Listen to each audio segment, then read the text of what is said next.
Hello students, how are you बेटा? Fine. हमने oxidation state के बारे में भी पढ़ा, ऑक्सीडेशन स्टेट कैसे कैलकुलेट करते हैं।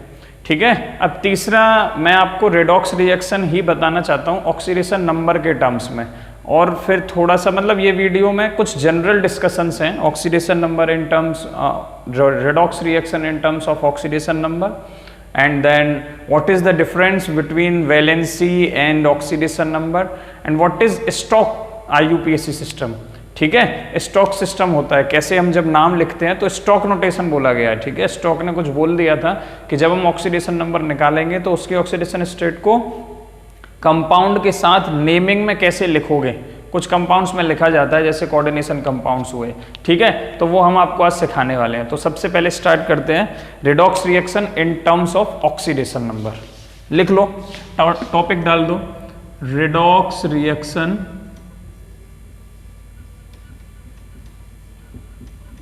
In terms of oxidation number.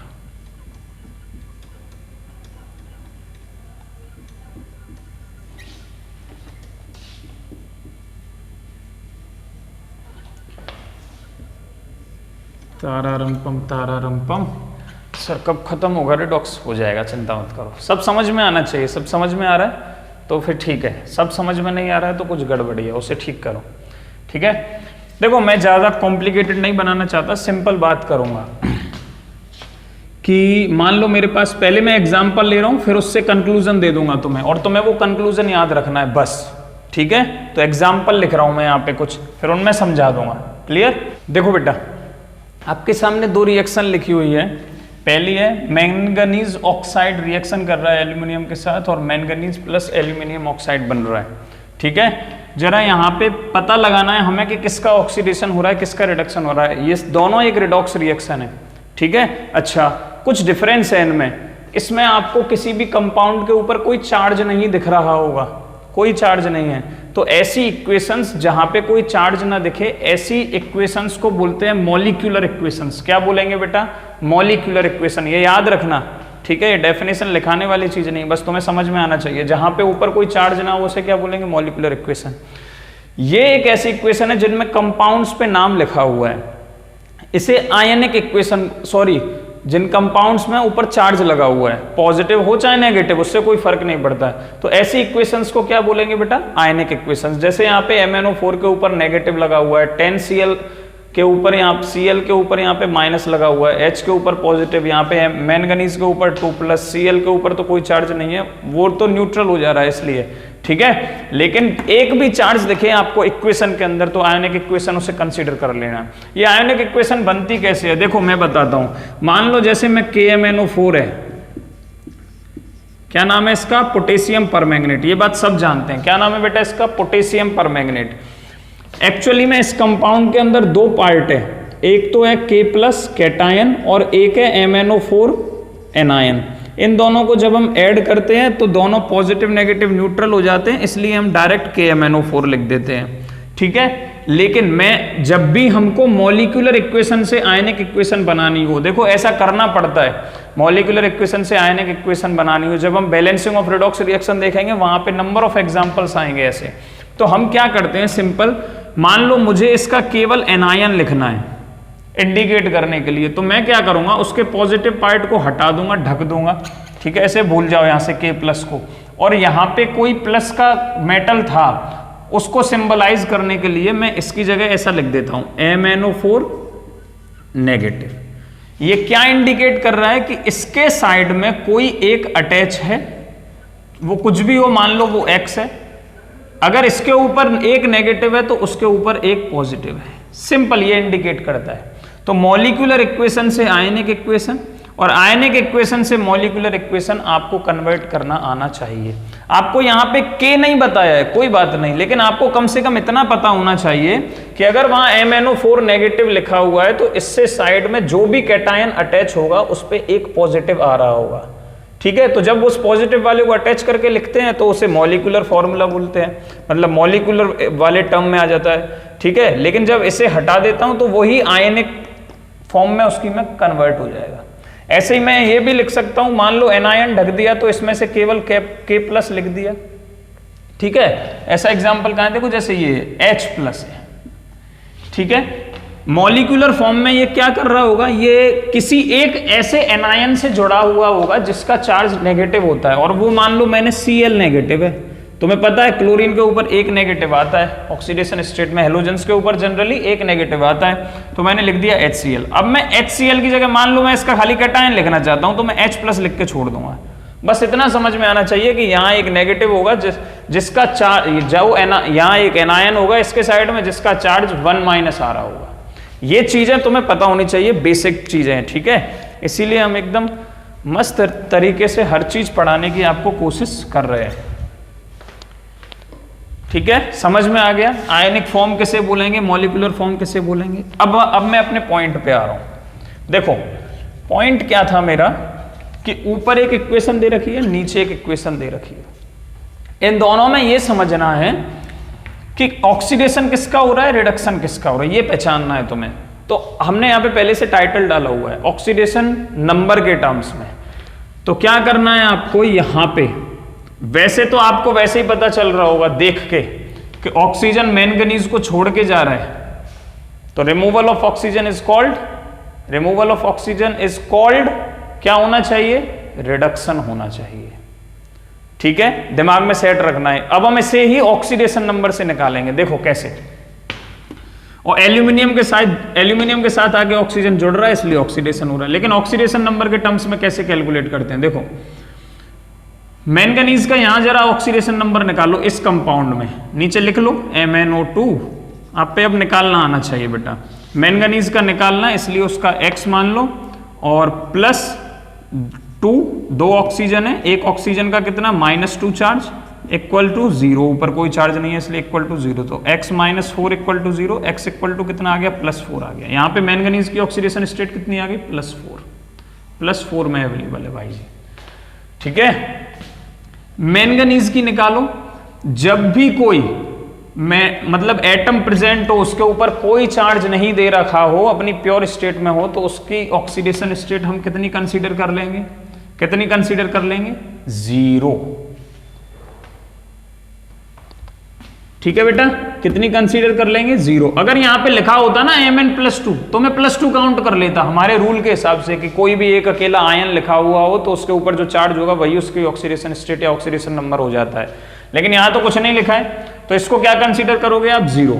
तो यहां पे मैंगनीज की ऑक्सीडेशन स्टेट है 0, ठीक है, यहां है +4, ठीक है। ऐसे ही एल्यूमिनियम की निकालो, यहां पे एल्यूमिनियम के साथ कुछ भी नहीं है ना, ऊपर कोई चार्ज है, तो यहां एल्यूमिनियम की कितनी हुई बेटा, 0।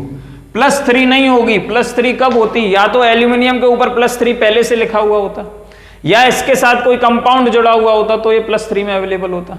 यहां पे 0 आएगी क्योंकि अपनी प्योर स्टेट में प्रेजेंट है, तो यहां पे एल्यूमिनियम की क्या हो गई, 0, ठीक है। मैं दूसरे मार्कर से इंडिकेट कर देता हूं जिससे और अच्छे से क्लियर हो जाएंगी चीजें। ये क्या हो गई, इसकी 0।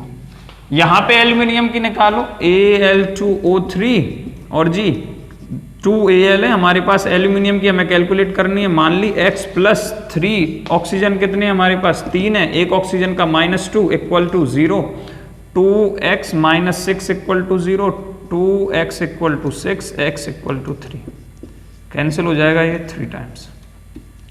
एल्यूमिनियम की यहां कितनी है बेटा, +3, ठीक है। तो आप जब मैंगनीज की ऑक्सीडेशन स्टेट में कंपैरिजन कर रहे हैं तो आप देख रहे होंगे कि यहां से +4 से ये तो हो रही है डिक्रीज, क्या हो रहा है बेटा, डिक्रीज हो रही है, और यहां से एल्यूमिनियम की क्या हो रही है, इंक्रीज, क्या हो रही है बेटा, इंक्रीज हो रही है। अच्छा, किसी के पास 0 चार्ज है, न्यूट्रल है वो, उसने किसी को इलेक्ट्रॉन दिए, इलेक्ट्रॉन क्या किए, लूज किए, तो उसकी ऑक्सीडेशन स्टेट प्लस की तरफ इंक्रीज करेगी, प्लस इंक्रीज ऑन इट, कब, व्हेन लूज द इलेक्ट्रॉन्स, याद रखना ये चीज, ठीक है। और माइनस इंक्रीज कब होगा किसी के ऊपर, माइनस इंक्रीज कौन होगा, माइनस इंक्रीज या बोलो प्लस डिक्रीज, ऐसे लिखो, माइनस इंक्रीज और प्लस डिक्रीज कब होगा किसी के ऊपर, कब होगा बेटा किसी के ऊपर, when gain the electrons, जब उसने इलेक्ट्रॉन जितने गेन करेगा उतना ही कम हो जाएगा, ठीक है, और माइनस उसके ऊपर बढ़ जाएगा। तो यहां भी आप ऐसे लिख सकते हो प्लस इंक्रीज और माइनस डिक्रीज, ठीक है। ये फंडा दिमाग में घुसा लो, ये रूल बना दो अपना, ठीक है। जब भी कोई इलेक्ट्रॉन गेन करता है तो उसके ऊपर क्या होता है बेटा, नेगेटिव चार्ज बढ़ता है या पॉजिटिव चार्ज घटता है। जब कोई इलेक्ट्रॉन लूज करता है तो उसके ऊपर पॉजिटिव चार्ज बढ़ता है या नेगेटिव चार्ज घटता है। दोनों ही टर्म्स में चीजें आपको पता होनी चाहिए, या एक याद रखो तो दूसरा अपने आप दिमाग में क्लिक हो जाता है, ठीक है। अब जरा यहां देखो, अभी मिटा नहीं रहा हूं मैं, यहां पे +4 से 0 आई, तो +4 से ऑक्सीडेशन स्टेट बेटा क्या हो रहा है, घट रही है। क्या हो रही है, घट रही है। व्हेन क्या हो रहा है, घट रही है, मतलब प्लस क्या हो रहा है, डिक्रीज हो रहा है। प्लस क्या हो रहा है, डिक्रीज हो रहा है। तो इसने क्या किया होगा, इलेक्ट्रॉन्स गेन किए होंगे। क्या किया होगा, इलेक्ट्रॉन गेन किए होंगे, इसलिए इसका क्या हुआ, रिडक्शन हुआ है। इलेक्ट्रॉन गेन करते हैं तो क्या होता है, रिडक्शन होता है, ठीक है। ये वाली जो प्रोसेस है व्हेन गेन द इलेक्ट्रॉन्स, इसे ही तो हम रिडक्शन बोल रहे थे मेरे भाई, यही तो रिडक्शन है। और ये वाली प्रोसेस जब लूज हो रहे थे इलेक्ट्रॉन, यही तो ऑक्सीडेशन था। याद करो, ये सब आपको पढ़ाया जा चुका है, केवल चीजों को लिंक करने के लिए मैं ये सब लिखता हूं, बाकी मैं अभी उसे हटा दूंगा। लास्ट में तो आपको कंक्लूजन याद रखना है बस इस लेक्चर का, लेकिन समझ में सब आना चाहिए। यहां पे प्लस चार्ज इंक्रीज हो रहा है, प्लस चार्ज इंक्रीज हो रहा है, मतलब ऑक्सीडेशन होगा। इसका क्या हो रहा है, ऑक्सीडेशन। समझ में आ गया, कोई दिक्कत नहीं है, ना होनी चाहिए। एकदम एक्सपेंड करके सब चीजें आपको समझाई जा रही हैं। क्वेश्चन करो 2 ही, ठीक है। लेकिन ब्रूस ली क्या बोलता है, मुझे उससे डर नहीं लगता जिसने 1000 किक्स की, एक बार 1000 तरीके की किक उस पे आती हो मारना। मुझे उससे डर लगता है जिस पे एक ही किक आती हो, लेकिन उसने उसको 1000 बार प्रैक्टिस किया है, क्योंकि जब उसकी किक पड़ेगी तो मैं गिर जाऊंगा। बाकी जिसने एक बार प्रैक्टिस किया तो कुछ नहीं होगा। इसीलिए 2 एग्जाम्पल करो, लेकिन करो सॉलिड, ठीक है, जिससे सब चीजें कवर हो जाएं। यहां पे जरा निकालो, मैंगनीज ऑक्साइड में MnO4 माइनस में कितनी ऑक्सीडेशन स्टेट होगी। जब आप कैलकुलेट करोगे तो इसकी ऑक्सीडेशन स्टेट आएगी बेटा +7, ठीक है। यहां पे Cl की कितनी आएगी, -1। देखो Cl की कितनी आएगी, -1। अकेला एनायन प्रेजेंट है, अकेला एनायन है। यहां पे बोलोगे आप MnO4 भी तो अकेला है, नहीं, यहां पे मैंगनीज भी है, ऑक्सीजन भी है, इन दोनों का कंबाइंड करके +7 निकाला है हमने, ठीक है। कैलकुलेट कर सकते हो, जैसे मैंगनीज की मान लो X, ठीक है, और ऑक्सीजन की कैलकुलेट करनी है, 4 ऑक्सीजन है, जिनमें से मैंगनीज कैलकुलेट करनी है, 4 ऑक्सीजन है, -2 आ गया। ऊपर कितना चार्ज है, -1। तो इसमें क्या करना है आपको, इसमें क्या करना है, आप +1 ऐड कर दोगे = 0। ये सब चीजें आपको लिखवा दी गई हैं। तो x - 8 + 1 = 0, दैट इज x - 7 = 0 और x = 7। अच्छा, कुछ लोग ऐसे भी करते हैं, कुछ लोग क्या करते हैं, ये -1 को इधर लिख लेते हैं, जो भी चार्ज है = के उधर लिख लेते हैं। ये शायद आपको भी मैंने बताया है, दोनों ही तरीके आपको आने चाहिए, कभी कंफ्यूज नहीं होना है। देखो x + 4 × -2, मैंने क्या किया, नेगेटिव चार्ज होता है तो इलेक्ट्रॉन कहीं ऐड हो रहा है, ये आप भी जानते हो। जब कहीं कोई इलेक्ट्रॉन गेन करता है नेगेटिव चार्ज, इसलिए मैं यहाँ +1 लिख दिया। आपको ऐसे नहीं करना है, अगर = के बाद लिखना है तो वो भी सही है। फिर आप क्या करोगे, हाँ, इतना इनका आ गया, फिर नेट चार्ज ऊपर -1 है, इसलिए इस तरीके से सोल्व कर लो। x - 8 = -1, x = -1 + 8 and that is x = +7। दोनों तरीके ही सेम है। यहां पे मैंने क्या किया, -1 को इधर लिख दिया है, यहां पे -1 को इधर लिख दिया है, ठीक है, कोई फर्क नहीं पड़ता है, दोनों ही तरीके सही हैं।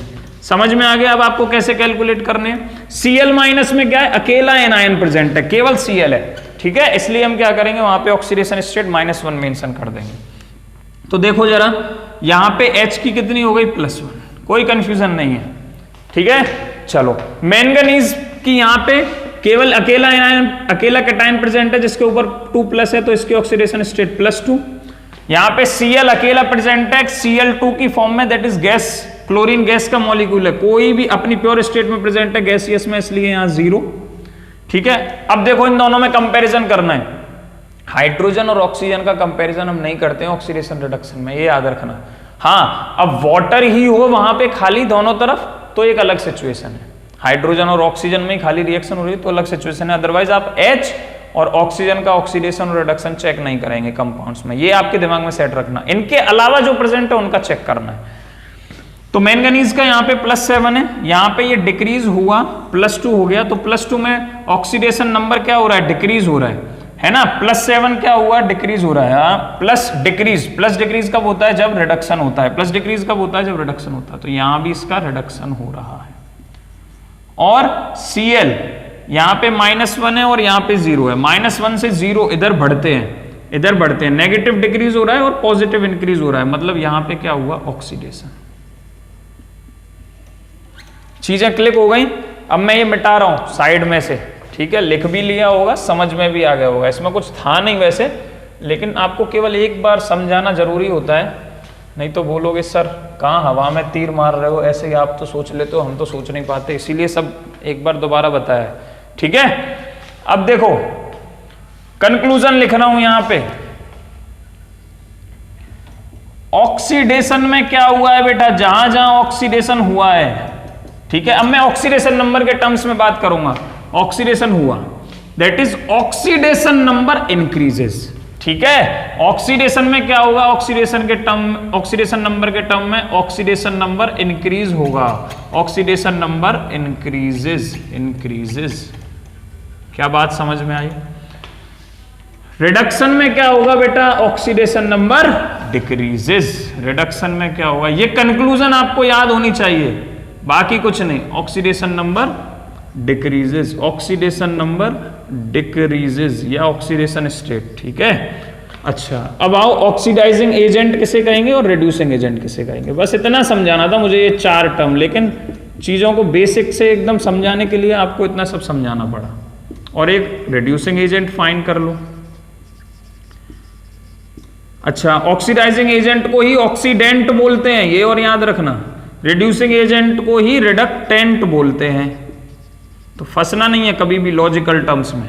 ठीक है, हमने आपको बताया था कि जिसका ऑक्सीडेशन हो रहा होगा वो खुद क्या होगा, रिड्यूसिंग एजेंट होगा। मतलब दूसरे को रिड्यूस कर रहा है और खुद का क्या हो रहा है, oxidation.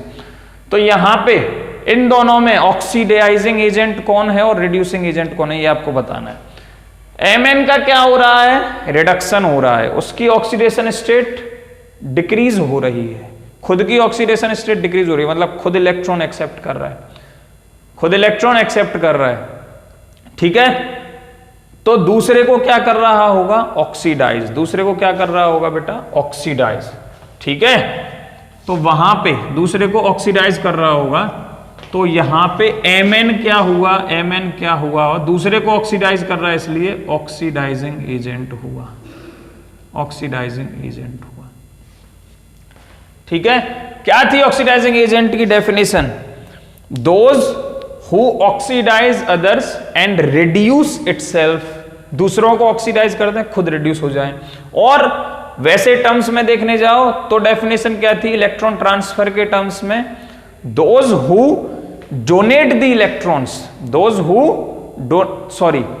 Who accept the electrons, those who accept the electrons are called oxidising agent, ठीक है। तो ऐसे ही डेफिनेशन एक और लिख रहा हूं मैं ऑक्सीडाइजिंग एजेंट की। अब ऑक्सीडेशन नंबर के टर्म्स में ऑक्सीडाइजिंग एजेंट में क्या हो रहा होगा, ऑक्सीडेशन नंबर डिक्रीज हो रहा होगा, ऑक्सीडेशन नंबर डिक्रीजेस। तो मैं क्या ब्रैकेट में ये लिख दूं, इलेक्ट्रॉन एक्सेप्टर रहेगा, खुद इलेक्ट्रॉन एक्सेप्ट कर रहा होगा, तो उससे आपकी समझ में आ जाएगा जो इलेक्ट्रॉन एक्सेप्ट करता है उसकी पॉजिटिव डिक्रीज होती जाती है, दैट्स ऑल। ऐसे रिड्यूसिंग एजेंट में क्या लिखोगे, oxidation number increases, that is electron donor. उसका इंक्रीज कब हो रहा होगा ऑक्सीडेशन नंबर, जब दूसरों को दे रहा होगा, तभी तो उसके ऊपर पॉजिटिव चार्ज बढ़ रहा होगा मेरे भाई। ठीक है, इनमें फाइंड आउट करो। देखो मैंगनीज कि ऑक्सीडेशन स्टेट डिक्रीज हो रही है, इसलिए क्या हुआ ये oxidising agent, oxidation number decreases. Aluminium ने क्या किया, +3 इंक्रीज हो रही है, इसलिए ये क्या हुआ, रिड्यूसिंग एजेंट। एल्यूमिनियम क्या है यहाँ पे, रिड्यूसिंग एजेंट, ये वाला एल्यूमिनियम रिड्यूसिंग एजेंट। यहां पे ऐसे यहां चेक करना है, Mn खुद का क्या हो रहा है, रिडक्शन। जिसका रिडक्शन हो रहा है वो ही ऑक्सीडाइजिंग एजेंट होगा, चाहे अल्टरनेट ऐसे याद रख लो, जिसका रिडक्शन हो रहा है वो ऑक्सीडाइजिंग एजेंट, जिसका ऑक्सीडेशन हो रहा है वो रिड्यूसिंग एजेंट, दैट्स ऑल। ठीक है, ऐसे यहां पे MnO4- ये वाला जो पार्ट है, ठीक है, मैंगनीज यहां पे +7 ऑक्सीडेशन स्टेट से, तो यहां पे मैंगनीज क्या हुआ, ऑक्सीडाइजिंग एजेंट, Cl- क्या हुआ, रिड्यूसिंग एजेंट। क्लियर है, अब आप फाइंड आउट कर सकते हो। ठीक है, कोई दिक्कत नहीं है। चलो एक और चीज सिखानी है आपको। ठीक है बेटा, तो ये हमने स्टडी किया। इसके बाद हम एक टर्म आपको अभी स्क्रीन पे देखो, सामने दिखाई दे रहा होगा, वैलेंसी और ऑक्सीडेशन नंबर में क्या डिफरेंस होता है। आप वो पॉइंट्स वहां से नोट डाउन कर सकते हो। वैलेंसी कंबाइनिंग कैपेसिटी को बोलते हैं, जबकि ऑक्सीडेशन नंबर जो उसके ऊपर रेजिडुअल चार्ज रह जाता है किसी कंपाउंड के ऊपर, कैटायन के ऊपर या एनायन के ऊपर, ठीक है, उस किसी भी कंपाउंड में, उसी को ऑक्सीडेशन नंबर या ऑक्सीडेशन स्टेट बोलते हैं। जो वैलेंसी है, क्योंकि वो एक इलेक्ट्रॉन की कंबाइनिंग, मतलब एक एटम की कंबाइनिंग कैपेसिटी है, मतलब इलेक्ट्रॉन या तो एक कंबाइन होगा या 2 कंबाइन होंगे या 3 कंबाइन होंगे, या तो देगा या लेगा, लेकिन होंगे पूरे इलेक्ट्रॉन। ठीक है, इसीलिए कंबाइनिंग कैपेसिटी, किसी की कंबाइनिंग कैपेसिटी क्या है, केवल उस एक होल नंबर हो सकती है, जबकि ऑक्सीडेशन नंबर, ऑक्सीडेशन स्टेट या ऑक्सीडेशन नंबर क्या है, पॉजिटिव भी हो सकता है, नेगेटिव भी हो सकता है और 0 भी हो सकता है। ये सब चीजें आपको पहले समझाई जा चुकी हैं। तो इसी तरीके के नंबर ऑफ डिफरेंसेस आपको वैलेंसी और ऑक्सीडेशन नंबर या ऑक्सीडेशन स्टेट में दिखाई दे रहे होंगे स्क्रीन के ऊपर। ठीक है, अभी हम नेक्स्ट स्टार्ट करते हैं। एक सिस्टम दिया छोटा सा, इसी का पार्ट है, स्टोक सिस्टम। ठीक है, एक साइंटिस्ट थे एल्बर्ट स्टोक, क्या नाम था बेटा उनका, एल्बर्ट स्टोक। इन्होंने क्या बोला कि जैसे आपने सुना होगा Fe अभी 2 ऑक्सीडेशन स्टेट में प्रेजेंट है, Fe2+ और Fe3+। जिस ऑक्सीडेशन स्टेट में +2 में होता है उसे फेरस बोल देते हैं। क्या बोल देते हैं, फेरस। जिसमें +3 में होता है उसे फेरिक बोल देते हैं। ऐसे कॉपर है, Cu अगर +1 में हो और Cu +2 में हो, अगर +1 में है तो इसे क्यूपरस बोल देते हैं। ठीक है, अगर इसमें है तो इसे क्यूपरिक बोल देते हैं। मतलब आप क्या देखोगे अल्टीमेटली कि जब कोई भी कैटायन अपनी कम ऑक्सीडेशन स्टेट में हो, प्रेजेंट हो, तो उसके पीछे अस लगा दिया जाता है। ठीक है, और जब हायर ऑक्सीडेशन स्टेट में हो तो उसके पीछे इक लगा दिया जाता है। ऐसे ही यहाँ पे अस लगा हुआ है +1 में और +2 में इक लगा हुआ है। ठीक है, ये लगा हुआ है, इक लगा हुआ है, RIC। ठीक है, इक लगा हुआ है। तो स्टोक ने क्या बोला, एल्बर्ट स्टोक ने क्या किया, ये चीजें फिक्स कर दी कि हम क्या करेंगे, ये तो फिर कंफ्यूजन हो जाएगी कि वहां पे उस कंपाउंड के अंदर आयरन +2 में है या +3 में, कॉपर +2 में या +3 में। तो इसने बोला ऐसे गोल्ड का भी है, गोल्ड कहीं कहीं +1 ऑक्सीडेशन स्टेट दिखाता है, ठीक है, और कहीं कहीं बेटा क्या करता है, +3 ऑक्सीडेशन स्टेट दिखाता है। तो एक तरीका तो हमारे पास है कि क्यूपरस, क्यूपरिक या फेरस, फेरिक, लेकिन IUPAC इसे स्टैंडर्ड नहीं मानता है। IUPAC इसे स्टैंडर्ड मानेगा, जो अब मैं बता रहा हूँ। IUPAC ने क्या बोला है, एल्बर्ट स्टोक ने क्या हेल्प की IUPAC वालों की, कि हम क्या करेंगे, जैसे मान लो मैं नाम दे रहा हूँ CuCl2 की, ठीक है। एल्बर्ट स्टोक ने क्या बोला बेटा, एल्बर्ट स्टोक ने बोला कि हम जब नाम लिख रहे होंगे कंपाउंड का, तो जैसे ही हमने कैटायन का नाम लिखा, उसके ब्रैकेट में उसकी ऑक्सीडेशन स्टेट मेंशन कर दो, तो क्लियर हो जाएगा कौन सी ऑक्सीडेशन स्टेट में। रोमन नंबर में ऑक्सीडेशन स्टेट लिख देनी है। फॉर एग्जांपल हमको कंपाउंड दिया हुआ है CuCl2, ठीक है, और एक दिया हुआ है CuCl, ठीक है। ऐसे ही सिमिलरली एक दिया हुआ है हमें AuCl और एक दिया है बेटा AuCl3, ठीक है। यहां पे देखो क्या नाम रखेंगे, यहां पे क्या नाम रखेंगे, कॉपर की ऑक्सीडेशन स्टेट यहां कितनी होगी, +2 होगी, तो यहां आप लिखोगे कॉपर, ब्रैकेट में रोमन नंबर में इसकी ऑक्सीडेशन स्टेट लिखनी है 2 क्लोराइड, खत्म, सिंपल सी बात है, ये बोला स्टॉक ने। यहां पे क्या लिखोगे, यहां पे Cl एक माइनस है इसलिए कॉपर +1 में प्रेजेंट है, तो यहां क्या लिखोगे, copper 1 chloride. Is it clear? यहां पे AuCl, ये Au किसका सिंबल है, गोल्ड का सिंबल है, ठीक है। तो आप क्या लिखोगे,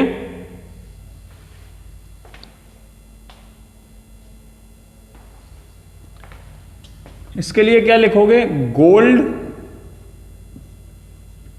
1 क्लोराइड।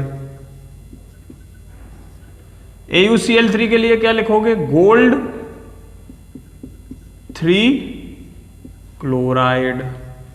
अब समझ में आ रहा है स्टॉक ने क्या बोला, जब भी आप नाम लिख रहे हो किसी कंपाउंड का, ब्रैकेट में कैटायन के साथ उसकी ऑक्सीडेशन स्टेट मेंशन कर दो, तो हमें पता चल जाएगा कॉपर +2 में है, +1 में है, गोल्ड +1 में, +2 में, आयरन +2 में, +3 में, किस में, ठीक है। तो ये थी बेटा स्टॉक नोटेशन, इसी को बोल देते हैं स्टॉक नोटेशन, स्टॉक सिस्टम।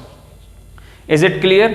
यहां पे बेटा लगभग आपका आधा चैप्टर कंप्लीट हो गया, अच्छे से एकदम कंपटीशन लेवल तक का कराया, कोई कसर नहीं छोड़ी है, ठीक है। NCERT कराइए, कंपटीशन लेवल तक का कराया, ठीक है।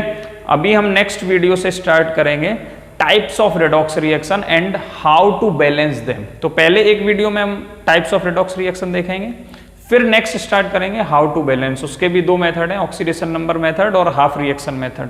दोनों को अलग अलग वीडियो में डिस्कस करेंगे एकदम डिटेल में विद क्वेश्चंस, ठीक है। अच्छे से पढ़ते रहिए and thank you for watching my videos.